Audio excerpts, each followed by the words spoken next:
Angkat teleponnya. Selamat malam, berjumpa kembali bersama saya Wong Ganteng Sakdonya. Mohon untuk tidak menyebutkan nama dan identitas karena percakapan ini akan saya naikkan ke dalam akun saya. Iya Mas Bro, bagaimana? Iya Mas Andro, saya posisinya di Hong Kong dan baru 1 minggu.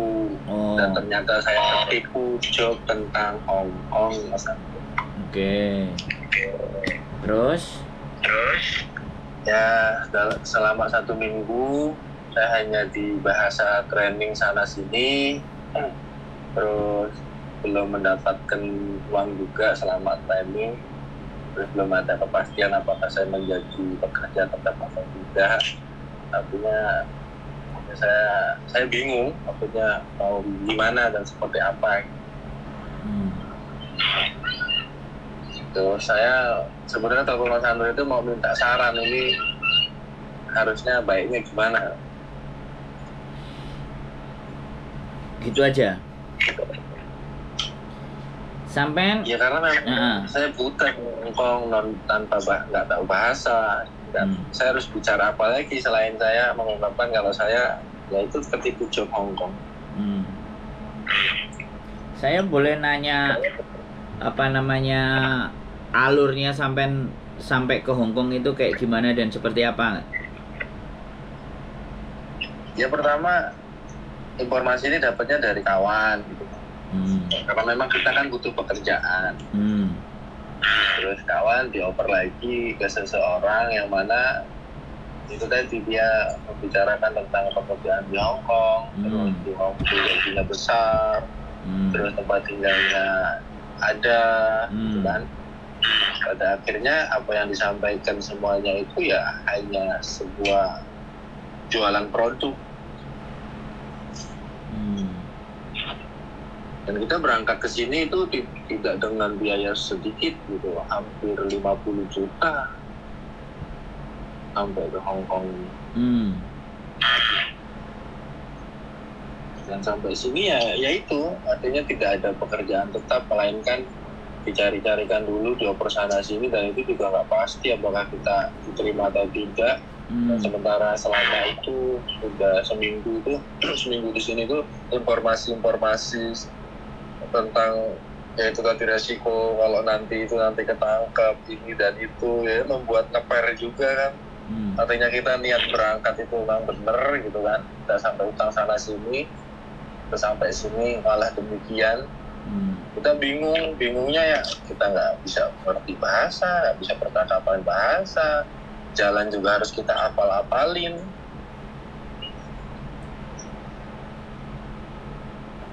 Gitu. Oke. Tapi sampean kenal sama orang yang ngasih info ke sampean? Kalau kenal, tahu orangnya gitu kan. Ya sudah. Nah, tapi setelah dioper lagi ke yang lebih menjelaskan tentang Hong Kong, orangnya udah nggak bisa ditelepon, udah nggak bisa dihubungi. Oke. Pertanyaan saya lagi, sampean mau mengkasuskan atau sampean mau mengikhlaskan ya sudah?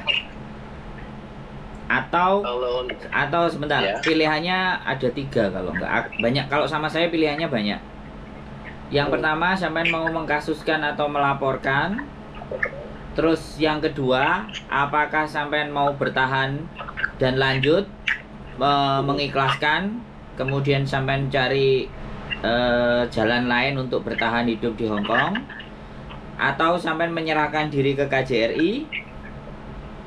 3 dulu, kira-kira sampean mau yang mana?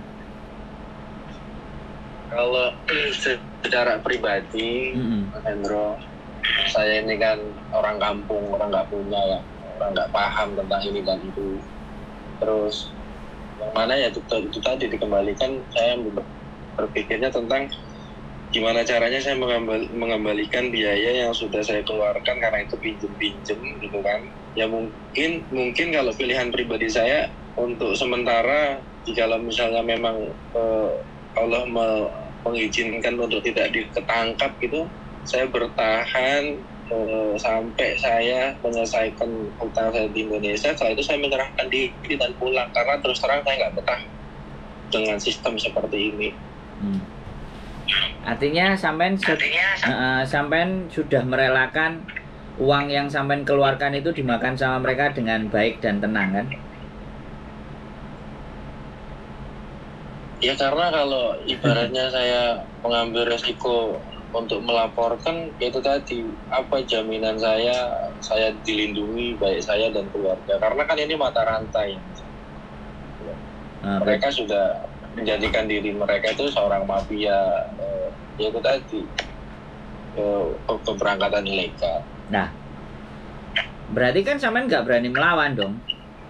Berarti option yang diambil ya sudahlah, membiarkan orang lain untuk menjadi perlindungan.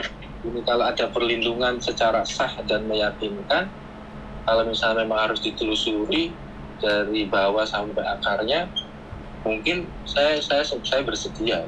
Oke. Kalau itu sampean bersedia ya. Oke.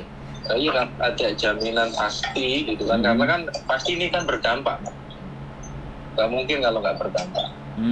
Karena Mas Hendro, tahu saya, selama saya 1 minggu ketemu teman-teman yang mana juga mereka TKL gitu, ternyata memang sambung silis menyambung bagaikan mata rantai. Artinya baik dia dilindungi paper atau dia di resmi kayak gitu. Jadi kan artinya tidak 10-100 orang, ini kan banyak sekali Mas ya. Tapi saya tanya, kan sampean bisa menjelaskan fakta ketika sampean ada di sini, dan sampean bisa membuktikan bahwa sampean ngirim duit sama mereka di Indonesia, itu kan bisa sampean jelaskan gitu. Dan sampean punya beberapa saksi, apalagi ini sampean cerita ke saya kan, atau saksi pada saat datang apa semuanya. Oke, kalau sampean sudah ibaratnya, kalau memang ada jaminan dan garansi perlindungan terhadap sampean mau membuka sindikat ini kan, intinya kan itu. Ini ada dalam rekaman saya loh, sampean ngomong. Nah, iya, artinya apa yang saya tahu, apa yang saya alami gitu kan. Sekalipun misalnya lebih banyak dan lebih kelam gitu, mungkin ya sebatas apa yang saya tahu, karena kan memang beda-beda sponsor juga ya yang memberangkatkan dari Indonesia ke Hong Kong kayak gitu kan, Hendro. Iya, karena banyak sekali ya Mas yang orang menyampaikan kayak sampean, tapi giliran kita mau fight back, yang jadi korban itu mundur gitu. Paham kan? Kalau apa itu? Kenapa? Ya alasan mereka mundur karena ya karena itu tadi. Ya kayak sampean sama. Nggak ada perlindungan lah, nasib saya nanti kayak gimana lah, seperti apa. Jadi seolah-olah kayak hal kayak gini ini akan terus terjadi dan berulang. Lah yang jadi korban sendiri itu juga ya babal lah. Pokoknya aku saiki selamat, aku lagi kerja, wes aku gak ngurus liane, mau duitku hilang mau enggak. Jadi kayak gitu, seolah-olah kayak gitu. Jadi sindikat itu kalau dengerin konten saya yang ketawa. Coba lihat, kita mau lihat siapa tuh yang cerita sama si Sandro. Berani nggak dia yo? Nah, seolah-olah kan jadi akan kayak gitu loh. Jadi kita konten kreator YouTube itu bagian menerima sesuatu yang konten goblok gitu kan. Dianggapnya kitanya yang YouTubernya bukan anaknya, tapi YouTuber hanya diceritain, tapi kita nggak bisa fight back gitu. Bertarung kembali dengan mereka dengan beberapa hal, bukti-bukti yang sampean tahu kayak gitu. Wah, bahkan kemarin di tempatnya Miss Yuni pun mereka datang ke rumah. Saya akan bayari Anda pulang. Ya kan? Saya biayain sampean Anda pulang. Tapi mau nggak nyeritain, bongkarin satu persatu, tata caranya, sistematika dan segala sesuatunya, sebutkan nama aja. Kalau sampean punya bukti transfernya kemana, tunjukin, berani nggak? Dia memilih mundur, ya sudah, akhirnya jadi lepas, nggak ada masalah. Karena sekali lagi kami tidak berlaku sebagai korban. Tapi it's okay, it's okay. Nggak, perjalanan ini saya rasa juga nggak perlu saya panjangin. Sampean cukup tak kasih nomor HP saja. Sampean silahkan cari pekerjaan. Sampean hubungi nomor HP tersebut. Sampean kontak-kontak bagaimana dan seperti apa. Sampean silahkan mulai bekerja. Saya nggak mau paksa. Saya nggak mau paksa orang untuk menuntut balik atau menyerang balik, karena ya disitulah kemampuannya. Artinya keberaniannya juga cuman cukup di situ. Saya nggak perlu memaksa. Nanti sampean tak kasih beberapa nomor, sampean silahkan hubungi. Barangkali ada pekerjaan-pekerjaan yang bisa. Sekali lagi saya tidak menjanjikan, saya tidak juga itu nanti menjadikan solusi sama sampean, tapi ya saya punya nomor, bilang aja dari Sandro. Kalau sampean mau diajak kerja dan semuanya ya silahkan. Karena rata-rata kadang-kadang orang bertanya ke saya, tanyanya kayak sungguhan, tapi begitu kita kasih, pekerjaan itu tidak diambil, pekerjaan itu cenderung diabaikan, atau ya sudah aku capek nggak mau yang itu. Kadang-kadang kan ada juga seperti itu, Mas. Makanya saya tetap berpikir positif. Sampai tak kasih nomor, silahkan dihubungi sendiri. Pekerjaan dan segala sesuatunya kalau sampean cocok ya alhamdulillah jadi rezeki. Kalau sampean enggak ya nggak apa-apa, sampean boleh berjuang untuk mencari tempat lain. Tapi saran saya, kalau sampean sudah mentok silahkan lapor ke KJRI, menyerahkan diri dan ABCD. 1 minggu kan visanya 1 bulan, tergantung sama sampean. Sekali lagi saya tidak memberikan peluang sih sebenarnya, tapi saya cuman ada kenalan yang barangkali juga mau menerima sampean atau membantu sampean untuk bekerja. Itu saja. Saya rasa sih kesana aja sih.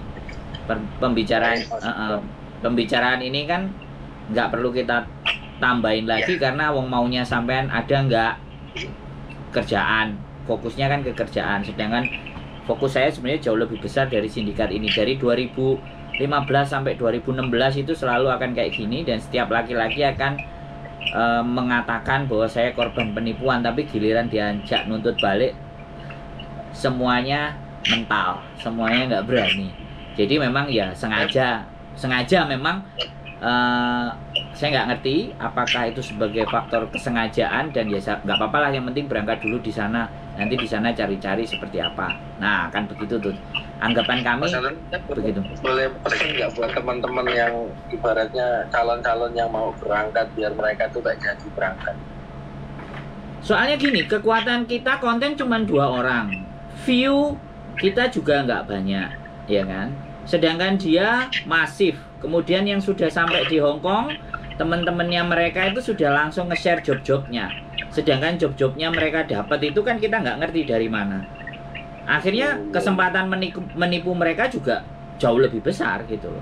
Tapi ketika sampean berani fight back, maka ketika itu bertindak, ya kan, aparat juga bertindak menelusurin itu. Nah korban-korbannya mau ngomong semuanya, dan sasarannya hanya di satu tempat itu, selesai, itu kelar. Jadi ya nggak apa-apa. Sekali lagi, saya tidak ada paksaan. Ya intinya sampean tetap nanti tak kasih beberapa nomor, silakan dihubungi. Bahkan WA-an sampean tadi sudah tak screenshot sama teman saya. Kalau suatu saat nanti dia tak suruh nelpon sampean atau sampean tak kasih nomor, sampaikan aja ke dia. Ya sekali lagi, kalau sampean mau, kalau enggak juga nggak ada masalah. Intinya saya menjadi orang hanya bisa membantu apa yang saya bisa. Untuk saya berharap lebih, karena rata-rata laki-laki dan cowok yang cerita kayak sampean ke saya aja kalau bisa dihitung sudah lebih dari 25 apa sampai 30. Tapi pada fakta dan kenyataannya selanjutnya berikutnya sudah tidak ada berita lagi. Artinya ya nggak apa-apa. Artinya ikhlas menerima ketika ditipu gitu aja. Karena kita sekali lagi, kita juga punya sebenarnya dari aparat dari Indonesia yang sebenarnya sudah backup aja. Kita cuma cari korbannya aja yang mau. Kalau korbannya nggak mau, ya percuma dan kita sia-sia. Bahkan akan dituntut balik kan repot. Tapi kalau ada korbannya, kayak kemarin garangan Faruk, korbannya mau ngomong sampai 16 orang, 23 orang, ya buktinya kita bisa selesaikan. Tapi kalau yang job cowok ini kelihatannya sampai tahun nanti juga nggak akan selesai, karena orang yang merasa ditipu pun mungkin akan melakukan balik kepada hal yang sama kepada orang-orang yang nggak tahu. Ya saya nggak mau suuzon, tapi pada fakta dan kenyataannya itu tidak terbongkar sampai saat ini. Tidak ada yang bisa menghentikan itu. Nggak ada masalah sih. Nah, ada lagi yang kira-kira mau sampean tanya? Cukup jelas sekali Mas Farouk, dan terima kasih banyak sudah memberikan sebuah nasihat buat kami para TKL ini. Mungkin itu sih Mas Santoso. Mas Andro. Siap. Terima kasih banyak. Nanti mohon maaf. Nggak apa-apa. Nanti tak kasih nomor, sampean hubungi sendiri. Kalau dia jawabannya ketus atau apa, ya namanya orang hidup di luar itu keras. Kadang-kadang mereka juga jengah berbuat baik. Kadang-kadang orang kan kalau kita baik terus satu orang menyakiti, besok mau baik lagi kan mikir. Iya, jadi makanya kalau saya nggak ada masalah. Ya orang baik dan orang jelek itu sudah bukan tanggung jawab. Tanggung jawab kita adalah tetap terus berbuat baik semampu dan sebisa kita. Kalau saya begitu. Oke. Terima kasih banyak. Gitu aja. Sehat selalu. Sampean tak kasih nomornya, nanti monggo dihubungi sendiri. Barangkali mereka mau ngajak sampean kerja dan ada rezeki yang bisa sampean dapat. Gitu aja sih. Oke, Mas. Terima kasih banyak nih, ngapunten. Aman, wis, nggak apa-apa, santai aja. Ya wis, gitu aja Mas ya. Monggo. Sehat selalu, matur nuwun. Assalamualaikum. Waalaikumsalam warahmatullahi wabarakatuh. Oke teman-teman, dan lagi. Saya juga nggak ngerti ini kan. Apakah hal-hal seperti ini tuh sama lembaga yang berwenang ya, yang dipanggil Bapak E, tidak ada tindakan atau tidak ada sesuatu antisipasi atau seperti apa. Tapi ya saya cuman berbicara aja di konten, karena saya sendiri bukan korban, dan saya memotivasi si korban pun nggak pernah ada yang berhasil, karena memang sekali lagi juga kita nggak ngerti apa yang terjadi antara si korban dan para sindikatnya itu apa, sehingga ini sangat sulit dan susah sekali untuk dibongkar, untuk dilaporkan atau dikasuskan menjadi sebuah kasus penipuan atau kasus apalah gitu. Nggak bisa, berarti kan memang ada sesuatu yang keliru. Sekali lagi ya, berhati-hati aja yang bisa kita lakukan, dan akan terus kita lanjutkan. Karena saya membahas ini karena dia WhatsApp saya dan nelpon saya. Ya apapun, kalau orang sudah mau bertanya dan kalimatnya juga baik-baik, saya juga akan menanggapi dengan hal yang baik juga.